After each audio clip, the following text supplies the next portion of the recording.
Apesar de vender uma imagem de país perfeito, tecnológico, com pessoas super educadas e uma cultura incrível, o Japão tem um problema muito sério com o trabalho. Tem pessoas literalmente indo para uma melhor de tanto trabalhar, e muitas vezes ganhando uma miséria para isso.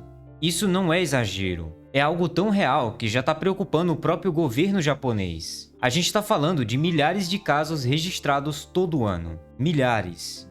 Como que um país tão desenvolvido e tão tecnológico, tão organizado chegou a esse ponto? O que está acontecendo por trás das cortinas do país do sol nascente? Bom, é exatamente isso que a gente vai explorar no vídeo de hoje. Meu nome é Simon e hoje eu vou te mostrar o lado obscuro que ninguém te conta sobre trabalhar no Japão.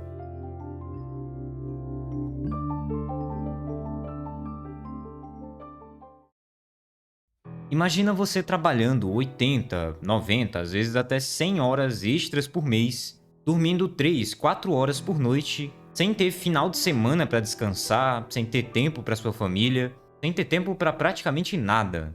E o seu corpo começa a dar sinais. Você tem dores de cabeça, pressão alta, mas ainda assim você ignora porque todo mundo passa por isso.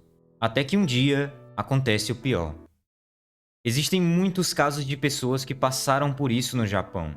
E isso são pessoas muito novas, gente de 30, 35 anos. Pessoas que deveriam estar no auge da sua saúde e estão passando por problemas desse tipo. O mais chocante é que a família pode processar a empresa por esse tipo de coisa, porque isso é tão comum que existe lei para isso. Existem advogados especializados nisso. O governo japonês registra mais de 2.000 casos de falecimento relacionado a trabalho por ano. Mas especialistas dizem que o número real é muito, muito maior, porque muitas famílias não reportam para as autoridades. Muitas empresas escondem casos. E muitos desses casos são classificados como causas naturais. E talvez você se pergunte, tá, mas por que alguém trabalha tanto assim ao ponto de partir para uma melhor? E existem muitas razões. E no caso do Japão, as pessoas não trabalham muito só porque querem. Existe todo um sistema que te empurra para isso. E é sobre isso que a gente vai falar a partir de agora. Primeiro, eu preciso te mostrar como que é o dia a dia de um salaryman japonês. Às 6 da manhã ele acorda, toma um banho rápido, veste o seu terno, eles sempre estão de terno inclusive, pega sua mochila e corre para a estação. Às 6h45 ele entra no trem, e quando eu digo entra no trem aqui, algumas vezes isso significa ser empurrado para dentro. Então você fica ali espremido, respirando o ar que já foi respirado por outras 100 pessoas. Às 8h30 ele chega no escritório, cumprimenta todo mundo com reverências, senta na sua mesa. E é aqui que começa o show. Você trabalha, e trabalha muito. E-mails que viram reuniões, apresentações que ninguém realmente se importa ou lê de verdade, documentos que precisam de 15 carimbos de aprovação para avançar, decisões que levam semanas porque ninguém quer assumir responsabilidade. O Japão e o corporativismo japonês ainda é muito conhecido por ser uma coisa bem burocrática. Eles ainda utilizam de sistemas muito antigos, eles gostam de uma burocracia, essa é a verdade. Às 5h30 da tarde, teoricamente é a hora de ir embora, mas você não vai, porque o seu chefe ainda está lá trabalhando. E no Japão, você não pode sair antes do seu chefe. Não importa se você não tem mais nada para fazer, você precisa ficar. Às 7h30 da noite, o seu chefe finalmente se levanta, mas ele não vai para casa. Ele chama vocês para beber alguma coisa. E essa daqui é considerada uma das partes mais diabólicas da cultura corporativa japonesa, o nomikai. Basicamente são aquelas confraternizações obrigatórias onde todo mundo vai beber depois do trabalho. E geralmente não é uma coisa opcional. Se você recusa isso, você é visto como muito mal educado e como uma pessoa que não quer fazer parte do time, que não se importa com os colegas, que não tem o espírito da equipe. Então você acaba indo. Você bebe com seu chefe, escuta as mesmas histórias chatas, ri das mesmas piadas ruins e finge que você está se divertindo. Às 10h30 da noite, você finalmente chega em casa. Você come alguma coisa bem simples, toma um banho e cai na cama. E no dia seguinte, começa tudo de novo. No final de semana, você tem o futebol da empresa, o churrasco da empresa, a limpeza do bairro que é organizada pela empresa. Não sobra tempo para a vida pessoal. Não tem tempo para hobbies, nada do tipo. Você vai perdendo contato com os amigos que trabalham em outra empresa. Você só vê sua família quando eles estão dormindo, basicamente. É uma prisão invisível. Você não tá literalmente preso, mas você também não pode sair. Porque se você sai, você é considerado fraco, não comprometido e alguém que não aguenta pressão. E esse daqui é um conceito fundamental da cultura japonesa, o gaman, que significa aguentar, perseverar ou até mesmo suportar em silêncio. No Japão, reclamar é fraqueza. Demonstrar que você está cansado também é fraqueza. Pedir ajuda é fraqueza. Então você sempre tem que aguentar calado e continuar aguentando. E no meio disso tudo, tem uma coisa que deixa tudo pior: a hierarquia. No Japão, existe um sistema chamado de Senpai Kohai, que basicamente quer dizer que quem entrou antes na empresa é superior a quem entrou depois. E não é só um detalhezinho bobo, tá? Isso daqui define quase tudo na sua vida profissional. O seu senpai pode te pedir qualquer coisa, e muitas vezes você tem que fazer, sem questionar. Pegar um cafezinho pra ele, fazer aquele relatório que ele deveria fazer, ficar aqui até tarde porque ele também vai ficar trabalhando. E não tem muito o que fazer nesses casos. Você dizer não aqui seria desrespeitar a hierarquia. E desrespeitar a hierarquia é uma das piores coisas que você pode fazer na cultura japonesa. E como eu disse antes, você não pode sair do escritório antes do seu superior. Isso cria uma cultura absurda de fingir que tá ocupado. Tem gente que fica no escritório até às 10 da noite só mexendo em planilhas aleatórias porque o chefe ainda tá lá. E é curioso porque existe um termo bem semelhante para isso, que é o termo Madogi Wazoku, que significa algo como o povo da janela. São pessoas que basicamente não fazem nada o dia inteiro, só ficam sentadas perto da janela fingindo que estão trabalhando. E elas ganham bem por isso muitas vezes porque elas já estão há muitos anos na empresa. Enquanto isso, os funcionários mais jovens trabalham feito loucos, ganham pouco muitas vezes e ainda são tratados como de menor valor por causa da hierarquia. É um sistema completamente invertido. Não importa se você é bom no que você faz. Não importa se você é eficiente e ajuda a empresa a ganhar dinheiro. O que mais importa é quanto tempo você tem de casa e quanto tempo você passa no escritório. Agora falando sobre dinheiro aqui, porque essa daqui é uma das partes que muita gente não entende. Um recém-formado no Japão ganha em média uns 200 mil ienes por mês. Pode parecer muita coisa, né? Até você fazer as contas direitinho. Um aluguel de um apartamento minúsculo em Tóquio custa uns 80 mil ienes. Um transporte custa 15 mil ienes. Comida custa uns 40 mil se você comer barato.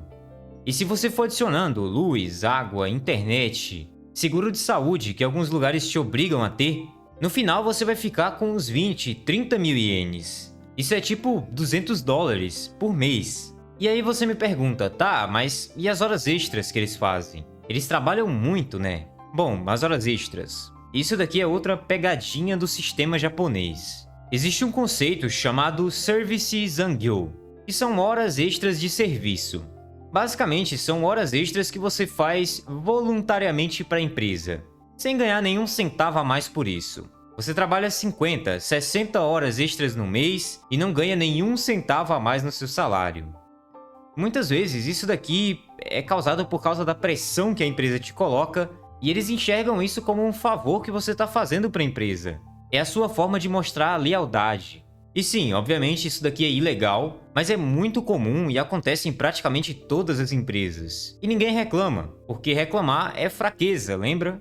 É uma armadilha perfeita. Você está preso porque você precisa do dinheiro, mas o dinheiro que você ganha mal é suficiente para sobreviver. Então você trabalha mais. Mas trabalhar mais nem sempre te dá mais dinheiro, porque metade das horas extras não são pagas. E mesmo assim, você tem que fazer porque isso daqui é esperado. É igual ser um hamster correndo numa esteira. Todo esse sistema de trabalho insano não afeta só o indivíduo, a pessoa que passa por isso. Afeta toda a sociedade, na verdade. Primeiro, você tem a natalidade que está despencando. O Japão já tem uma das menores taxas de nascimentos no mundo, e não é muito difícil entender o porquê, né? Se você trabalha 14 horas por dia, quando é que você vai namorar? Quando é que você vai formar uma família?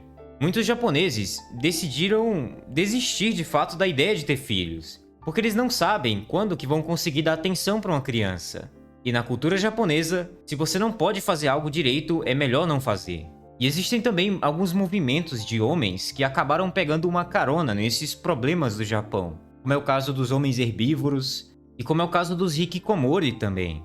Cada vez mais jovens estão escolhendo esse caminho, porque eles olham para os seus pais, para os tios, para os chefes, e todo mundo tá acabado pelo trabalho, e eles pensam, eu não quero isso para mim.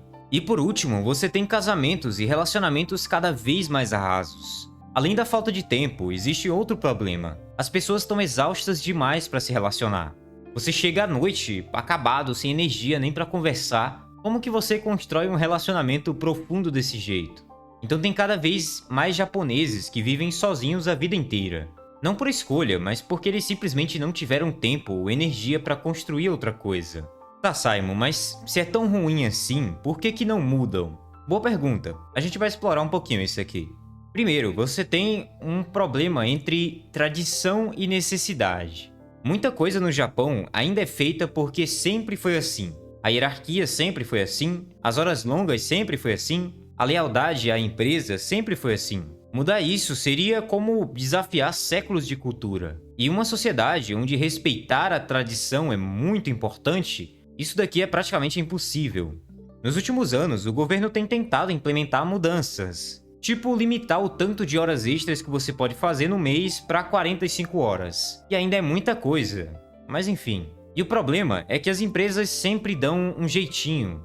Ah, você não pode mais fazer hora extra no escritório? Então leva o trabalho para casa. Não pode mais trabalhar no sábado? Pode trabalhar no domingo. A lei muda, mas a cultura continua a mesma.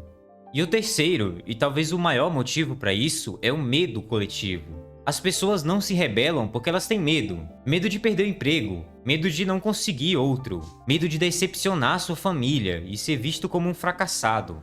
No Japão, se você sai de uma empresa, especialmente se você sai rápido demais, você carrega essa marca para sempre.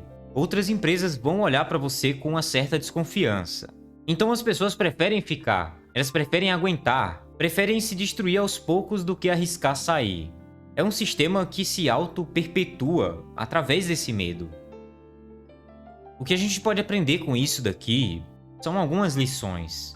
Primeiro, o Japão não é o país perfeito que a gente vê nos animes e nos blogs de viagem. Por trás de toda essa eficiência, da tecnologia, da organização, existe um lado bem mais sombrio. Segundo, esse sistema de trabalho tão insano assim tem um custo muito grande. Ele tá literalmente tirando pessoas daqui, tá destruindo famílias, tá impedindo uma geração inteira de viver da forma certa. E terceiro, e talvez o mais importante, isso daqui não é um problema só japonês. Em muitos lugares do mundo, a gente tá tendo a mesma coisa. A glorificação do trabalhar duro, do famoso trabalho enquanto eles dormem.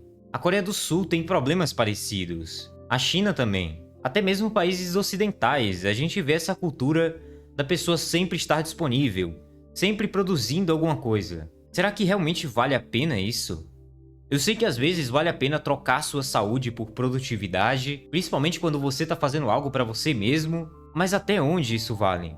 Enfim, se você quer me ajudar a continuar trazendo vídeos assim, se inscreve aqui no canal, deixa um like aí, compartilha com alguém que precisa ver isso. Muito obrigado por assistir até aqui e a gente se vê no próximo vídeo.